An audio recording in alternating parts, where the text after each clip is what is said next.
In a city known for country music, Nashville in the state of Tennessee in the United States, a tragic story began to unfold in the life of a girl named Cyntoia Brown. Born in 1988, Cyntoia carried deep marks of neglect, abandonment, and violence from an early age.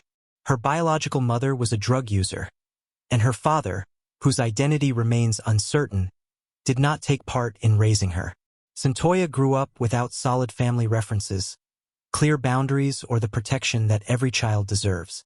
During childhood, Cyntoia was registered as the daughter of a woman who struggled with addictions and poverty. She spent much of her early years under the care of distant relatives, often in chaotic and affectionless environments.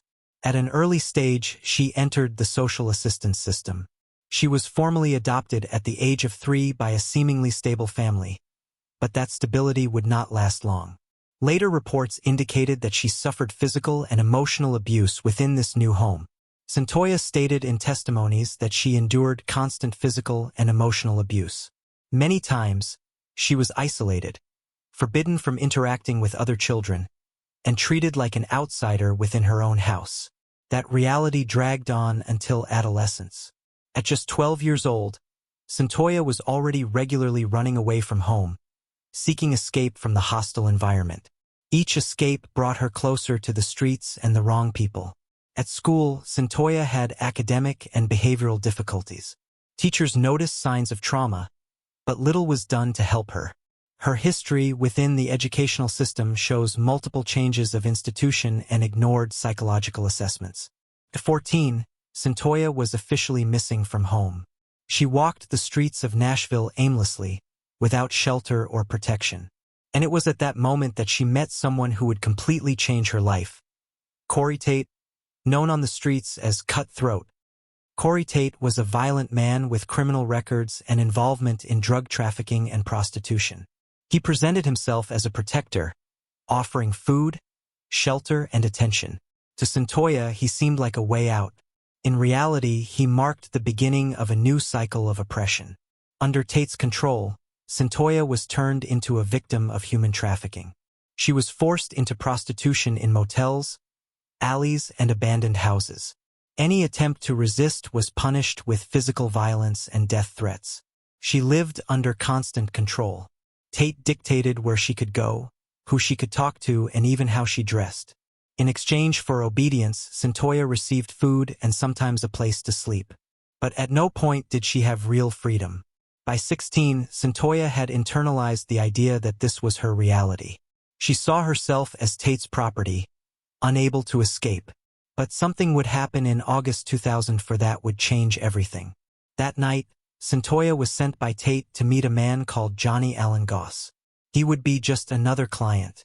Cyntoia would pretend interest, do what was necessary, and return.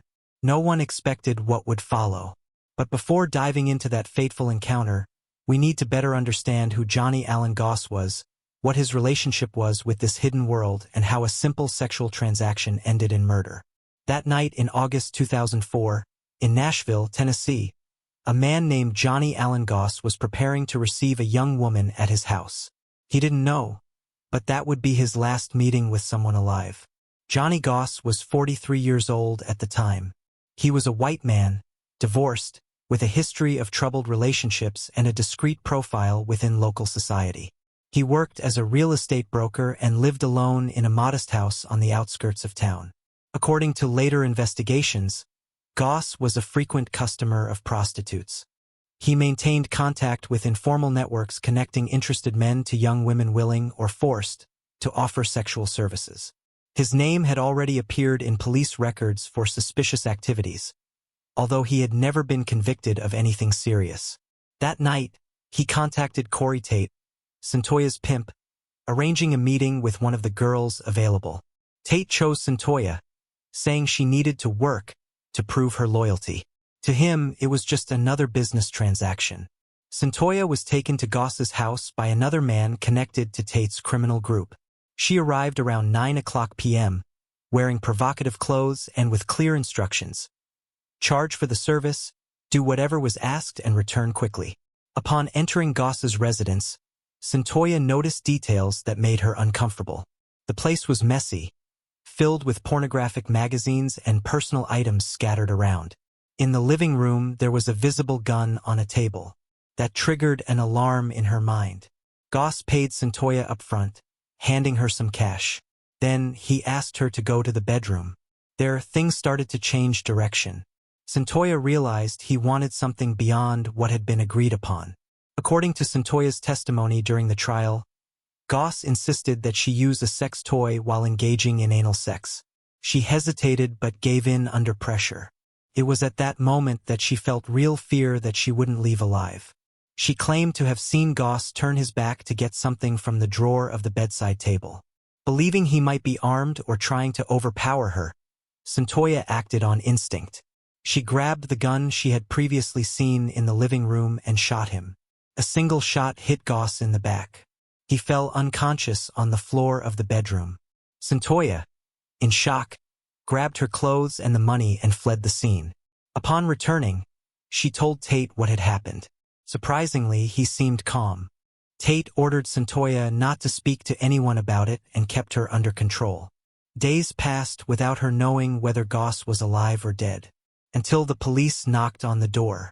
The death of Johnny Allen Goss was discovered by neighbors who complained about a bad smell coming from the house.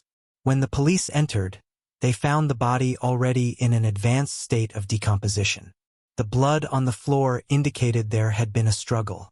The investigation began with few clues, but quickly pointed toward the world of prostitution and human trafficking. Witnesses revealed that Goss had contact with people involved in such activities. Authorities began searching for possible partners or recent clients. It was then that Cyntoia and Corey Tate were identified. One of the men who had been present the night before the crime confirmed having seen Cyntoia leaving Goss's house in a hurry and looking nervous. With this, the police launched intensive searches. In February 2005, nearly 6 months after the murder, Cyntoia was arrested in Bowling Green, Kentucky. Tate was also found and detained. The case would now make headlines locally and place a 16-year-old girl before the adult criminal justice system. It would mark the beginning of a complex judicial process surrounded by controversies and ethical questions. Cyntoia Brown was arrested in February 2005, 6 months after the murder of Johnny Allen Goss. At the time, she was only 16 years old, still a minor, but she would be tried as an adult by decision of the Tennessee justice system. She was taken to a cell at the Juvenile Detention Center in Nashville, but she wouldn't stay there for long. Authorities decided to transfer her to the adult penal system, arguing that the crime committed was too serious to be treated as a typical juvenile case. The transfer process was quick. Based on strict local laws, prosecutors managed to obtain approval for Cyntoia to be prosecuted as an adult. This meant that if convicted, she would face severe penalties, including life imprisonment without the possibility of parole. Corey Tate, her pimp, was also arrested and charged with human trafficking, conspiracy, and other crimes related to the case. However, his experience in the criminal world helped him negotiate deals with the prosecution, while Cyntoia, young and vulnerable, seemed destined to bear the full weight of the blame alone. Cyntoia's defense tried to argue that she acted in self-defense. According to her testimony, she feared for her life at the moment of the shooting. Furthermore, they emphasized that Cyntoia was a victim of human trafficking, manipulated and controlled by Tate since she was 14 years old. Despite the efforts of the defense, the prosecutors insisted that Cyntoia had a choice at that moment. They claimed she could have run away or called the police, but instead chose to shoot an unarmed man. This view dominated much of the trial. During the investigations, medical documents revealed that Cyntoia suffered from post-traumatic stress disorder, PTSD, and showed signs of cognitive impairment. Tests showed an IQ below average, possibly caused by brain damage resulting from prenatal exposure to alcohol. These findings were used by the defense to show that Cyntoia was not fully aware of the consequences of her actions. However, the court considered this information relevant but insufficient to acquit her of the crime. Another controversial point during the trial was the fact that Cyntoia was interrogated without the presence of a lawyer or legal guardian. She confessed to the crime under pressure, without fully understanding her legal rights. Her lawyers requested that the testimony be invalidated, claiming that minors have the right to special protections. But the judge rejected the request, stating that Cyntoia seemed to understand what was happening and cooperated voluntarily with authorities. As the trial progressed, the local media began closely following the case. Cyntoia became synonymous with a broader debate about how the judicial system treats victims of abuse and human trafficking who commit violent crimes. Meanwhile, Corey Tate accepted a deal with the prosecution. He testified against Cyntoia, saying she had planned the murder in advance. In exchange, he received a lighter sentence, 15 years in prison, with the possibility of parole. Tate's statements weighed heavily against Cyntoia. His testimony painted her as someone cold and calculating, capable of killing for money. Even without concrete evidence, this image remained etched in the minds of the jury. In February 2006, the trial came to an end. After only a few hours of deliberation, the jury decided Cyntoia Brown was guilty of second-degree murder, armed robbery, and illegal possession of a firearm. She was sentenced to life imprisonment with the possibility of parole after 51 years. A 16-year-old girl, who had never truly experienced freedom outside of abandonment and violence, would now face decades behind bars. But many began to question whether justice had really been served. In February 2006, at the age of 17, Cyntoia Brown heard the sentence that would define her life for decades. Life imprisonment with the possibility of parole after 51 years. This meant she would not be eligible for release until she was 67, if she was ever granted parole. The initial reaction was silence. The courtroom was filled with reporters, victims' relatives, and onlookers. Many expected a harsh punishment, but few imagined a teenager would spend more than half her life locked in a cell. The judge presiding over the case justified the decision by stating the crime was too serious to receive a lighter sentence. He emphasized that Cyntoia had taken a life and that the penal system needed to serve as an example of justice and deterrence. Despite the arguments presented by the defense regarding the trauma Cyntoia suffered throughout her life, the court maintained the view that she was responsible for her actions. Her difficult past would not be an excuse for murder. Local media intensified its coverage. The case became national news in the United States. Journalists debated whether Cyntoia was a victim of the system or a premature murderer. Some defended strict punishment. Others called for compassion in light of such a tragic history. Human rights groups and organizations fighting against human trafficking began to speak out. They drew attention to the fact that Cyntoia was, in reality, a survivor of sexual exploitation and continuous abuse. The conviction seemed to ignore this context. However, public opinion remained divided. While some saw Cyntoia as a young woman manipulated by criminals, others saw her as someone who chose to commit a violent crime. Social media was still in its infancy, but it had already begun to reflect this polarization. During the first months in prison, Cyntoia faced typical difficulties of any young person in such a hostile environment. She was transferred several times between prison units before finally being placed at the Tennessee Department of Correction, where she would serve her sentence. She had to learn how to survive in a world dominated by older, tougher women with violent records. In later testimonies, Cyntoia revealed that she suffered intimidation, pressure, and even attempted sexual violence inside prison. Even amidst so many adversities, Cyntoia decided to change her fate. With time, she began to study, participate in educational programs offered within the prison, and seek ways to rebuild her identity beyond the image of murderer. She wrote letters to teachers, activists, and even celebrities asking for help. Some were answered, others not. But each interaction represented a small glimmer of hope at the end of a dark tunnel. One of the most significant moments during this phase came when Cyntoia made contact with a professor from Vanderbilt University who specialized in cases involving juvenile offenders. He agreed to visit her and hear her story in person. This conversation sparked a series of academic articles and support campaigns led by human rights groups and movements against excessive incarceration of minors. For the first time, Cyntoia saw her case discussed outside the courts. Meanwhile, Corey Tate was serving his 15-year sentence under very different conditions. Without the same media exposure, he went unnoticed by the public eye. His parole would come much sooner than hers, if it ever came at all. But what many did not know was that, Even while imprisoned, Cyntoia began building a new identity as a fighter, writer, and symbol of a greater cause. In the following years, her story would gain strength on social networks, in universities, and even in Hollywood.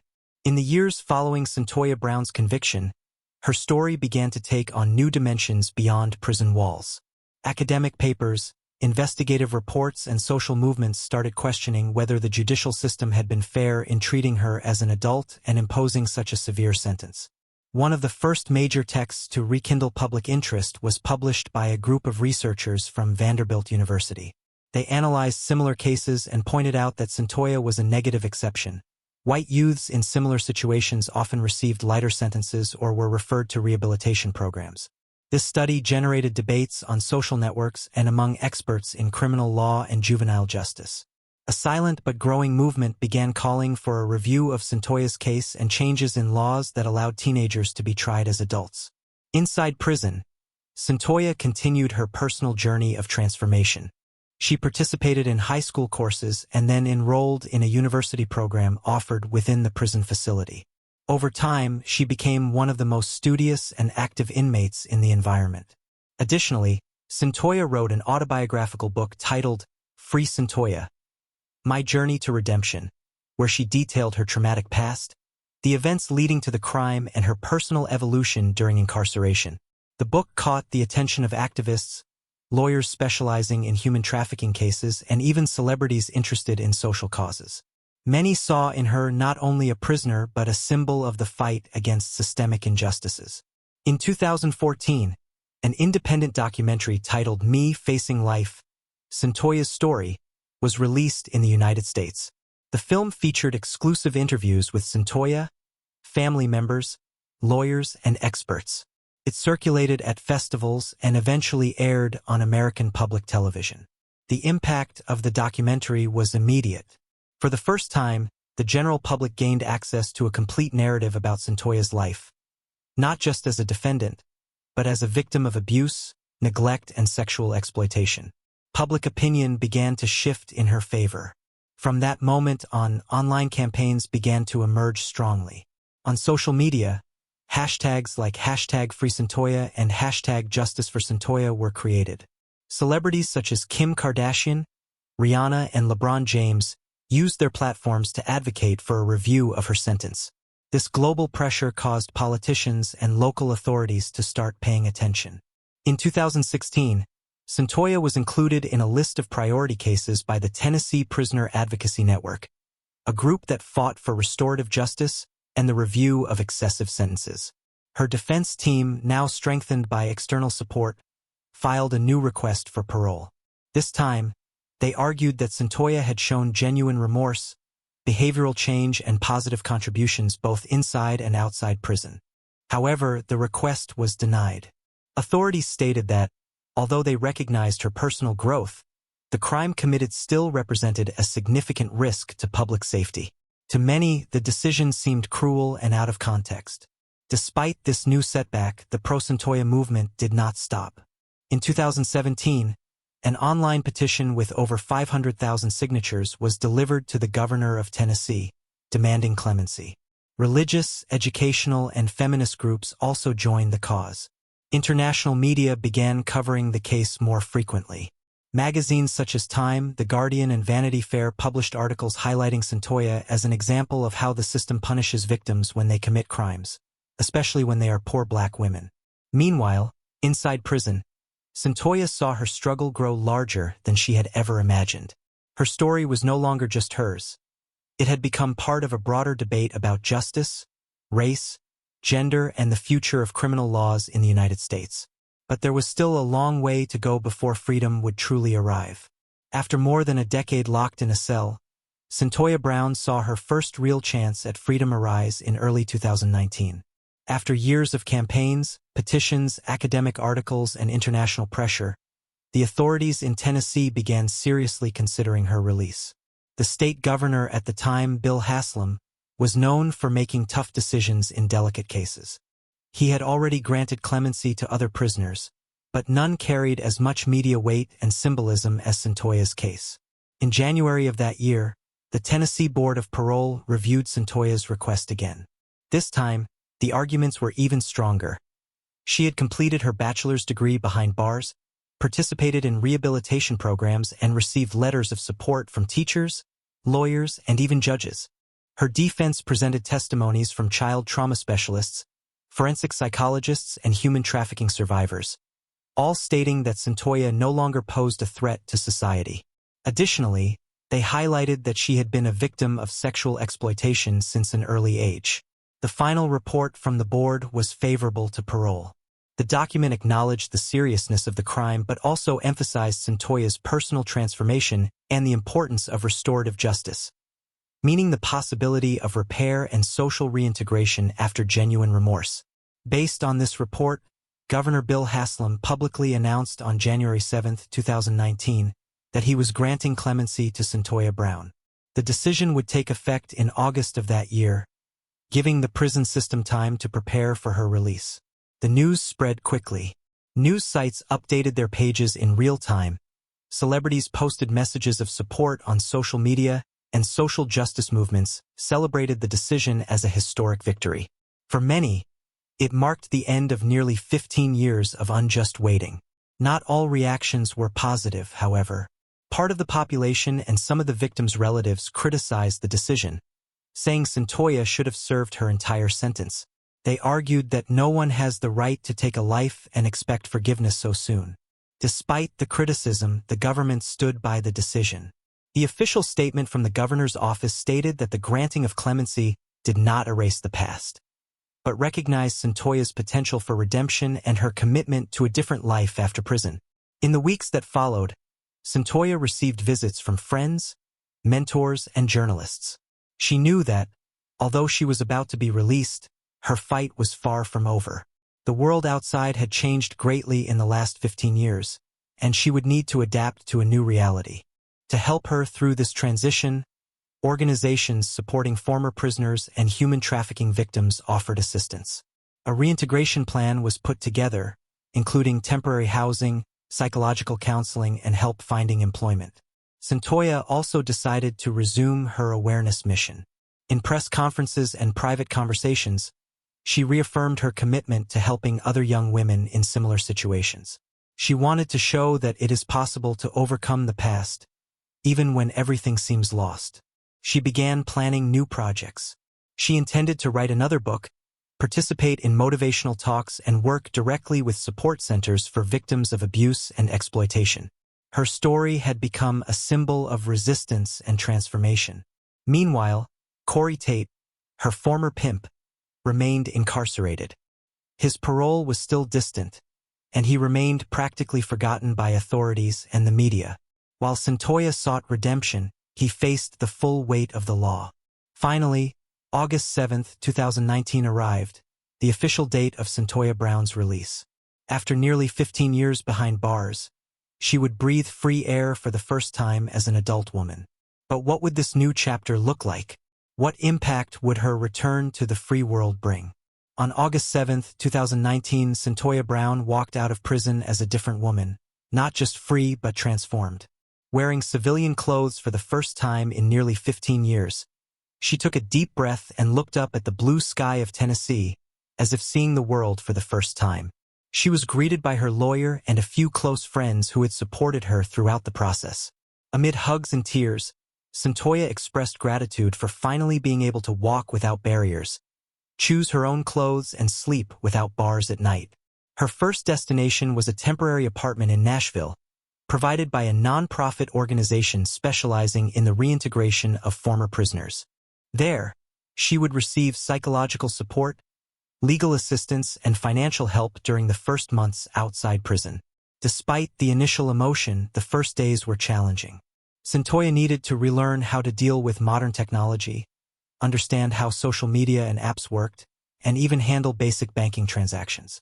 The world had changed a lot since 2004. Her routine now included therapy sessions, meetings with mentors, and support group discussions. She knew freedom came with responsibilities and wanted to make the most of every minute with purpose and clarity. One of the first important steps was resuming her academic life. Although she had already completed higher education in prison, Cyntoia decided to pursue a master's degree in forensic psychology, focusing on childhood trauma and recovery of human trafficking victims. At the same time, she began writing articles and participating in interviews to share her story. Many newspapers and television channels reached out to know what it felt like to be released after so long. Each appearance served as a platform for awareness. Cyntoia also connected with social movements and organizations dedicated to fighting human trafficking. She became a guest speaker at universities, where she talked about restorative justice, prison policies, and protection for vulnerable minors. In 2020, her book, Free Cyntoia: My Journey to Redemption, received a new edition, updated with chapters about her release and post-prison life. The release was well received by the public and quickly reached bestseller lists. In addition, an original Netflix documentary titled Crime Plus Punishment highlighted the impact of her story on the American judicial system. Alongside other similar cases, Cyntoia's helped fuel debates about prison reform and the rights of juvenile offenders. But not everything was easy. Cyntoia faced criticism on social media, especially from people who still saw her as a murderer and believed she should not have been released so soon. Some even sent hate messages and threats. Despite these challenges, she remained focused on her mission. In interviews, Cyntoia said, "I know what I did. I don't deny my past. But I also know I deserve a second chance. And all victims of violence and abuse deserve it too." She began working on community projects in poor neighborhoods of Nashville, offering mentorship to at-risk teenagers. Her goal was to prevent other young women from following the same path she had: abandonment, exploitation, and early incarceration. Cyntoia also reconnected with her biological family. Despite past grievances, she sought to rebuild relationships with distant relatives and tried to better understand the roots of her story. For her, this was another important step in closing old cycles. Over time, Cyntoia Brown ceased to be just an ex-prisoner and became an influential voice in the fight for justice, equality, and reintegration. Her story was far from over. Now, she held control over her own destiny. But the future held new challenges, achievements, and inspirations. Cyntoia Brown is not just an ex-prisoner who regained her freedom. She is now a global symbol of social justice, the fight against human trafficking, and the defense of the rights of vulnerable youth. Her work with the Free Cyntoia Foundation continues to grow. The foundation offers scholarships to at-risk youth, free legal aid, and mentorship programs for girls who have gone through the penal system or live in environments conducive to sexual exploitation. Additionally, the foundation maintains partnerships with shelters and overnight safe houses in Nashville and other American cities. The goal is to ensure that no teenage girl is left unprotected, as Cyntoia was at 14 when she was lured by Corey Tate. Cyntoia has also become an informal advisor to politicians and lawmakers seeking to reform laws related to juvenile incarceration. She has been invited to testify before state and federal legislative committees about how the system fails victims of abuse and neglect. In 2023, she participated in a hearing at the U.S. Congress on the criminalization of human trafficking survivors. There, she presented data and real stories of women punished for crimes committed under coercion and violence. Her testimonies moved lawmakers and inspired proposals for changes in victim protection laws. A bill named the Justice for Survivors Act was partly inspired by Cyntoia's story and aims to ensure that human trafficking survivors have access to stronger legal defenses. Her influence has also expanded beyond American borders. International organizations such as the United Nations and UNICEF have used her case as an example in reports about children in conflict with the law and the protection of minors in high-risk zones. In academia, Cyntoia has become the subject of theses and dissertations in criminal law, forensic psychology, sociology, and gender studies. Universities in Europe, Latin America, and Asia cite her case as a starting point for discussions on childhood trauma and punitive judicial systems.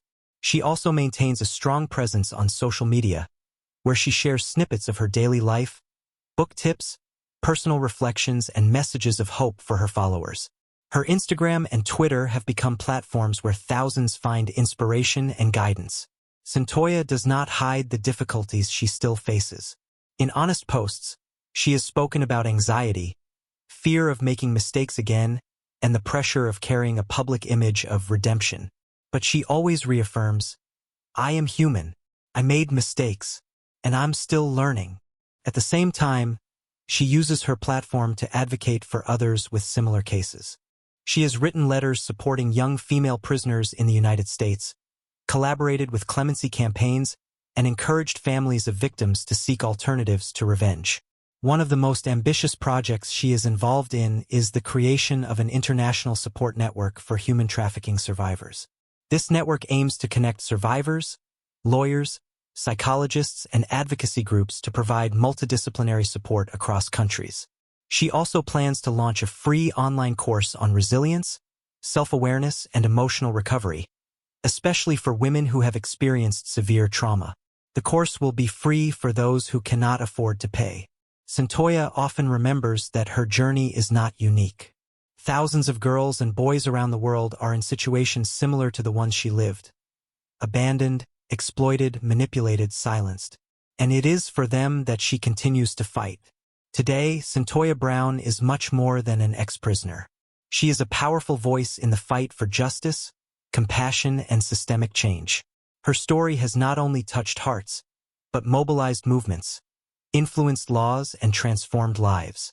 And as we'll see next, her impact will continue for many years to come. Cyntoia Brown today lives a life that, for a long time, seemed impossible. At 35, as a mother, writer, activist, and graduate in forensic psychology, she has not only regained her freedom, she is shaping a future where other victims can have the same chances. Her work goes beyond the borders of America. International organizations are drawing inspiration from her journey to create similar support programs in countries where girls are frequently exploited and punished for crimes committed under coercion. In recent interviews, Cyntoia has emphasized the importance of listening to victims' voices before judging them. Many young women commit crimes because they are running from something worse, she said at a child safety conference in 2023. We need to stop criminalizing trauma. She has also used her personal experience to help families recognize signs of abuse, neglect, and sexual exploitation at home and in school. Her workshops have been adopted by American school districts as part of awareness programs. Her foundation, the Free Cyntoia Foundation, continues to grow. In 2024, it launched a pilot program called Voices Unheard, aimed at young people who entered the juvenile justice system due to crimes related to exploitation. The goal is to offer social reintegration through education and art. One of the most touching initiatives of this project is a creative writing course for young prisoners. Many participants have already published short books telling their own stories. For Cyntoia, this is a powerful form of healing and transformation. At the same time, she continues to study. In 2024, she announced she is preparing to enter a doctoral program in social psychology, focusing on public policy and restorative justice. Her dream? One day to teach at universities and influence future professionals in law and education. Cyntoia also plans to expand her digital reach. She is developing her own podcast called Second Chances, where she will talk with people who have overcome trauma, rehabilitated criminals, and families who have sought reconciliation after tragedies. Despite all her success, she keeps her feet on the ground. In a recent social media post, she wrote, I know I still have a lot to learn, but as long as I'm breathing, I will fight for those who have been silenced, abandoned, or used by someone who was supposed to protect them. Today, her son is her greatest source of pride.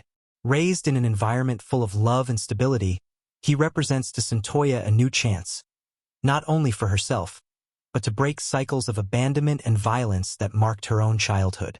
Corey Tate, her former pimp, remains imprisoned.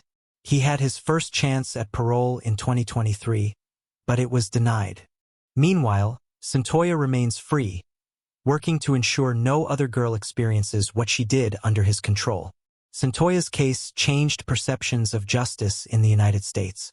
Today, many states are reviewing laws that allow teenagers to be tried as adults, especially when there is clear evidence they were victims of human trafficking or abuse.